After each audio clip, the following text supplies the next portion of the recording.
ఓం శాంతి. శివ పరమాత్మ మహావాక్యాలు.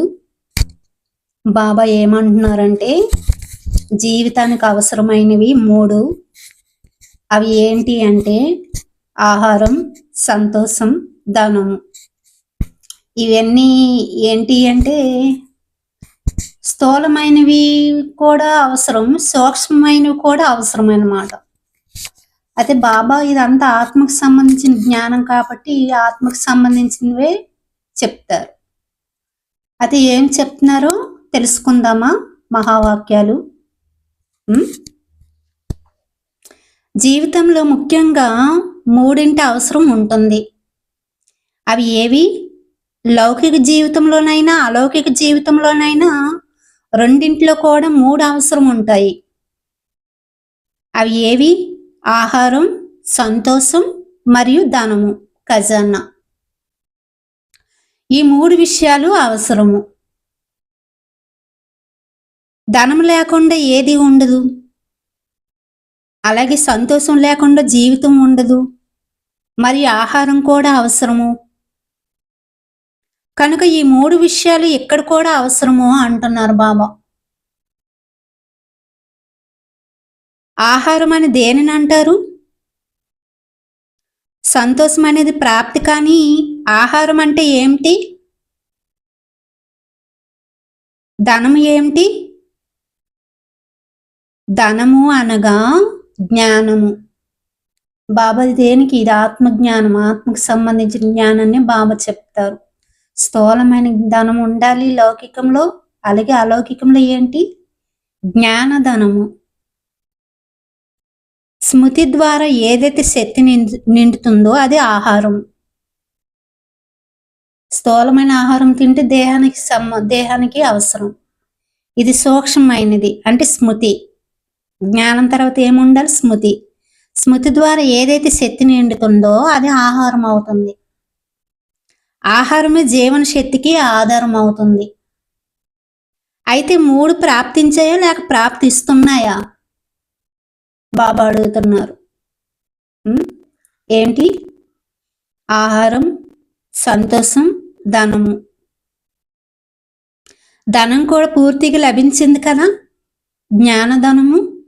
ఆహారం కూడా లభించింది కదా బాబా స్మృతి ద్వారా. సంతోషం అయితే ఉండనే ఉంది. అఖండ ధనం లభించింది కదా, మంచిది. ఆ అఖండ ఖజానాన్ని లెక్కించి సహజ పద్ధతిలో ఎవరికైనా చెప్పాలంటే ఏ రకంగా చెప్తారు? ఎలా వర్ణించి చెప్పాలంటే దాంట్లోని సహజంగా ఖజానా అంతా వచ్చేయాలి. ఆ విధంగా చెప్పాలి అంటున్నారు జ్ఞానం. సముద్రాన్ని కుండలో నింపి చూపించాలి. జ్ఞానం అంతా కూడా ఆ విధంగా చెప్పాలి అంటున్నారు బాబా. ధనమును ఎలాగ లెక్కిస్తారు? 1, 2, 3 అంటూ లెక్కించి మా దగ్గర ఎంత ధనం ఉందని చెప్తారు కదా, అలాగే 1 అనగానే 1కి చెందిన విషయాలు చెప్పాలి. అంటే అనగా ఒకే బాబా, ఒకే జ్ఞానం, ఇలా 1 అనే విషయంపై వచ్చేవి వర్ణన చేస్తే ఎన్నో విషయాలు వస్తాయి.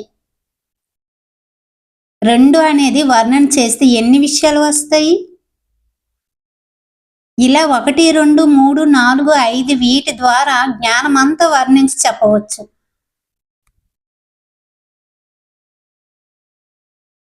ధనాన్ని వేలతో ఎలా లెక్కిస్తారో అలాగే మీరు కూడా జ్ఞాన ఖజానాన్ని ఈ 5 అంకెల్లో వర్ణించి చెప్పవచ్చు. ఈ క్లాస్ చేయాలి, అప్పుడు పాయింట్స్ అన్నీ వచ్చేస్తాయి. ఇలా మననం చెయ్యాలి. దీని ద్వారా జ్ఞానం సహజంగా కూడా అయిపోవాలి, మరి జ్ఞానం రమణీయంగా కూడా అయిపోవాలి. 5 అంకెల్లో జ్ఞానం అంతటిని వర్ణించి వినిపించండి.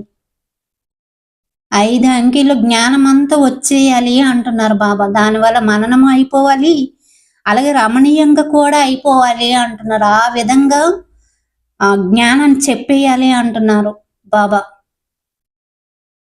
ఖజానా అంతటిని వర్ణించి వినిపించడానికి ఇది సహజ పద్ధతి. చిన్నపిల్లలు కూడా 1, 2, 3 అంటూ నేర్పిస్తారు కదా. అలాగే 5 అంకెల్లో ఖజానా అంతా వర్ణించబడాలి. మరియు ఖజానాన్ని మననం చేయటం ద్వారా మగ్న స్థితి అనేది స్వతహాగానే వచ్చేస్తుంది అని బాబా అంటున్నారు. బాబా ఈరోజు జ్ఞానాన్ని ఎలా వర్ణన చేయాలనేది చాలా సహజంగా మనకి వివరించి చెప్పారనమాట. 5 అంకెల జ్ఞానం అంతా వచ్చేయాలి అని చెప్పారు. దానివల్ల ఏంటి, మననం అయిపోవాలి, రమణీయంగా కూడా అయిపోవాలి అని అన్నారు. ఆ విధంగా మీరు జ్ఞానాన్ని వర్ణన చేసి చెప్పాలి అని బాబా మనకి ఈరోజు చెప్పారు. అచ్చా, ఓం శాంతి.